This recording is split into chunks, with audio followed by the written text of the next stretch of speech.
मस्तक के बीचों बीच गोली मारकर वो उसे ढेर कर देता था। वर्दी वालों से इसे इतनी नफरत थी कि बड़े अफसर की गर्दन काटकर वो फुटबॉल खेला करता था।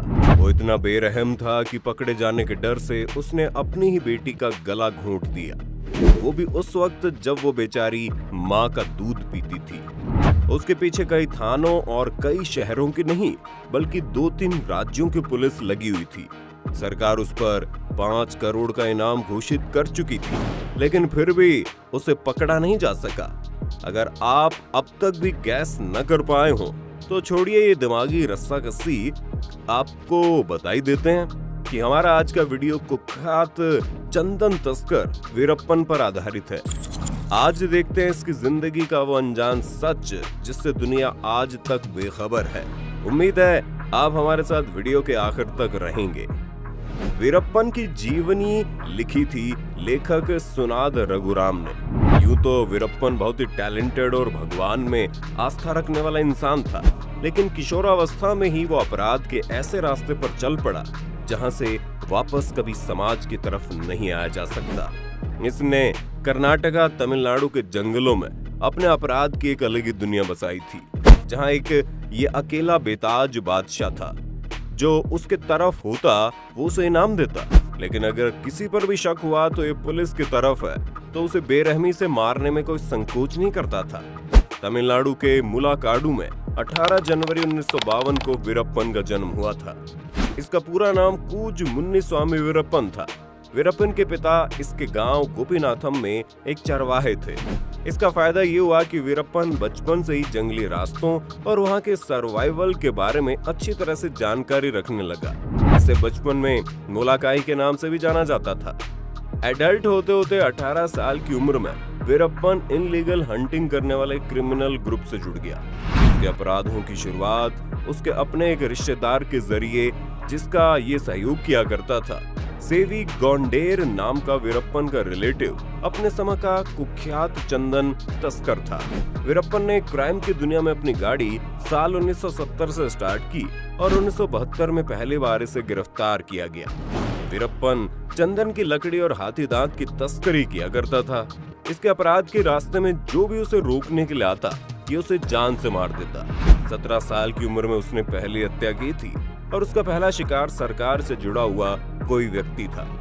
इसके अपराध का कारोबार लगातार बढ़ता चला जा रहा था। बताया जाता है वीरप्पन ने लगभग 10,000 टन चंदन की लकड़ी की तस्करी की और उसे अवैध रूप से बेच दिया। इससे उसे अच्छी खासी इनकम हुई। इतना ही नहीं, वीरप्पन का निशाना बहुत पक्का था। ये हाथी को देखकर उसके मस्तक पर निशाना लगाता था और हाथी के सिरों के बीचों बीच गोली मारता। जब हाथी की मृत्यु हो जाती थी तो उसके शरीर से हाथी दांत निकाल लेता। ये हाथी दांत बहुत ही कीमती होते थे। साल 1957 में वीरप्पन ने एक फॉरेस्ट ऑफिसर चिदम्बरम की तमिलनाडु में अपहरण करके हत्या कर दी। उसके बाद भारत सरकार की नजरों में आ गया। उसने अपने पूरे क्राइम पीरियड में कुल 184 लोगों की हत्या की थी, जिसमें 97 लोग पुलिस या फॉरेस्ट डिपार्टमेंट के कर्मचारी और ऑफिसर थे। वीरप्पन के गांव गोपीनाथन में भी इसके अत्याचारों से कोई सुरक्षित नहीं था। ये अपने गांव के लोगों को भी मार देता था, खास तौर से उन लोगों को जिन पर इसे पुलिस का मुखबिर होने का शक होता था। यहाँ तक कि गांव के किसी आदमी को अगर इसने पुलिस के साथ देख लिया तो ये उन्हें गोली मार देता था। ये जितनी आसानी से लोगों की हत्याएं किया करता था, उतनी आसानी से बचकर जंगल में भाग जाता था। साल 1991 में वीरप्पन की शादी मुथुलक्ष्मी नाम की महिला से हुई। बताया जाता है अपनी लाइफ में वीरप्पन एक बार साल में 1986 में जब उसे पुलिस ने बुढ़ीपाड़ा वन गेस्ट हाउस में गिरफ्तार किया तो वो वहां से भी भाग खड़ा हुआ। कहते हैं भागने के लिए उसने अजीब सा तरीका अपनाया। उसे हथकड़ी डालकर बिठा कर रखा गया था और उसने अधिकारियों से कहा उसके सिर में दर्द हो रहा है, उसे तेल चाहिए सिर में लगाने के लिए। उसे तेल उपलब्ध कराया गया। उसके बाद उसने तेल को अपने हाथों की कलाइयों और सिर पर लगाया। रिटेल की चिकनाई का सहारा लेकर हथकड़ी से अपने हाथों को बाहर निकाला और वहां से भाग गया। ये घटना 9 अप्रैल सन 1993 की है, जब 2 बसों में पुलिस के लगभग 22 जवान वीरप्पन को पकड़ने के लिए निकले। लेकिन जंगल में जैसे ही पुलिस की बसें एक खास जगह पर पहुंची, एक भयंकर लैंडमाइन ब्लास्ट हुआ और बसों के साथ साथ उसमें मौजूद सभी पुलिसकर्मियों के शरीर के चीथड़े उड़ गए। बताया जाता है वीरप्पन की बहन माला ने आत्महत्या कर ली थी और उसकी हत्या का बदला लेने के लिए ही उसने उप वन रक्षक पांडल पल्ले श्रीनिवास के बारे में कहा जाता है। वीरप्पन ने उनका सिर धड़ से अलग कर दिया। एक जानकारी के मुताबिक कभी वीरप्पन के गिरोह में लगभग 100 लोग हुआ करते थे, लेकिन पुलिस कार्रवाई में धीरे धीरे करके उसके साथी मारे जा रहे थे। आगे चलकर उसके साथियों की संख्या केवल 40 रह गई। जंगल वीरप्पन का घर था और जंगल में रहने वाले लोग पुलिस के खिलाफ वीरप्पन की मुखबरी करते थे। इसके साथ ही मामला 3 राज्यों के बीच में था, जो आपस में इस बात को लेकर तकरार करते थे कि बिना इजाजत आप हमारे इलाके में कैसे आए। इन तमाम बातों का फायदा वीरप्पन उठाया करता था। अगर कर्नाटक की पुलिस उसे परेशान करती तो वो तमिलनाडु के जंगलों में भाग जाता था। तमिलनाडु से परेशान होकर केरल के जंगलों में भाग जाता। इसका नुकसान पुलिस डिपार्टमेंट के साथ साथ सरकार को उठाना पड़ता। आगे चलकर एक जॉइंट फोर्स का गठन किया गया। एसटीएफ के तौर पर गठित इस पुलिस फोर्स को भी वीरप्पन ने लोहे के चने चबाने पर मजबूर कर दिया। साल 2000 में उसने दक्षिण भारत के मशहूर फिल्म एक्टर राजकुमार का अपहरण कर लिया और उसके बाद सरकार से सौदेबाजी करने लगा। उसने राजकुमार को अपने साथ करीब 108 दिनों तक रखा। वहां की स्थानीय पत्रिका नकीरन के आर गोपाल ने सरकार और वीरप्पन के बीच मध्यस्थता का काम किया।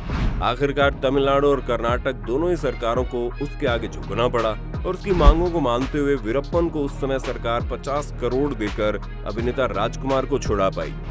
दूसरी तरफ कुछ लोगों का ये भी कहना है कि वीरप्पन की छवि अपने गांव में रॉबिन हुड की तरह थी, जो अमीरों को लूटकर गरीबों की मदद किया करता था। कहते हैं वीरप्पन ने अपने काले कारनामों से अरबों रुपयों की दौलत बटोरी थी। चंदन की लकड़ी की तस्करी के अलावा हाथी दांत का व्यापार, किडनैपिंग, हत्या जैसे कई मामलों में पुलिस को उसे लंबे समय से तलाश थी। साल 2004 में स्पेशल टास्क फोर्स का नेतृत्व आईपीएस विजय कुमार ने संभाला। उन्होंने वीरप्पन को मारने के लिए तैयारी शुरू कर दी। उन्होंने अपने कुछ आदमी वीरप्पन के गिरोह में फिट कर दिए, जो उसके मूवमेंट की इंफॉर्मेशन इनके पास तक पहुंचाते थे। ये घटना 18 अक्टूबर साल 2004 की है, जब तमिलनाडु की एसटीएफ फोर्स धर्मपुरी जिले के पप्परपट्टी गांव के पास वीरप्पन का इंतजार कर रही थी। वीरप्पन की आंख में परेशानी थी और वो अपनी आंख के इलाज के लिए जिस एम्बुलेंस में जा रहा था, उस एम्बुलेंस को पुलिस का ही एक आदमी चला रहा था, जिसे पुलिस ने वीरप्पन के गिरोह में सेट करके रखा हुआ था। पुलिस ने जिस जगह एम्बुलेंस लगा रखी थी, जैसे ही वहां एम्बुलेंस पहुंची, उसका ड्राइवर कूदकर दूर भाग गया। ये देखकर वीरप्पन को कुछ शक हुआ, लेकिन इसके पहले वो कुछ कर पाता, लगातार फायरिंग शुरू हो गई। बताया जाता है कि कुल 338 राउंड की फायरिंग हुई। इसमें से 3 गोलियां वीरप्पन को लगी, जिनमें से एक गोली उसके सिर में लगी, दूसरी गोली उसकी आंख में, और जिसकी वजह से वीरप्पन की डेड बॉडी में एक आंख की जगह गड्ढा हो गया। एम्बुलेंस में बैठे वीरप्पन के 3 साथी भी मारे गए। इसके साथ इन सभी को एम्बुलेंस में मेडिकल जांच के लिए ले जाया गया। इस पूरे ऑपरेशन को कंप्लीट करने के बाद अधिकारियों की जान में जान आई। वीरप्पन के एनकाउंटर के इस ऑपरेशन को कोकून नाम दिया गया। गांव के लोगों ने वीरप्पन की मृत्यु को एक राक्षस यानी शैतान की मृत्यु के रूप में याद रखा है, क्योंकि उसकी मृत्यु का समाचार सुनते ही उसके गांव गोपीनाथन में उत्सव मनाया गया। वीरप्पन की मृत्यु के बाद उस गांव को कर्नाटक राज्य वन और टूरिज्म डिपार्टमेंट ने अपने कब्जे में ले लिया। इसे उसके गांव मुलाकुडू में दफनाया गया, जहां उसके परिवार के सदस्य भी मौजूद थे। आईपीएस विजय कुमार ने वीरप्पन के एनकाउंटर की खबर जब तमिलनाडु के तत्कालीन मुख्यमंत्री जयललिता को दी, उन्होंने भी इस अपराधी की मृत्यु पर राहत की सांस ली। दोस्तों, हमें यकीन है कुख्यात चंदन तस्कर की शॉर्ट लाइफ स्टोरी में आपको इंफॉर्मेटिवली अपडेट किया होगा। वीडियो में आप अभी तक हमारे साथ बने रहे, इसका बहुत बहुत धन्यवाद। आपकी राय हमारे लिए बहुत कीमती है, इसलिए कमेंट बॉक्स में आकर अपनी बात जरूर रखना। फिर मिलेंगे नए वीडियो में, तब तक के लिए जय हिंद, जय भारत, वंदे मातरम।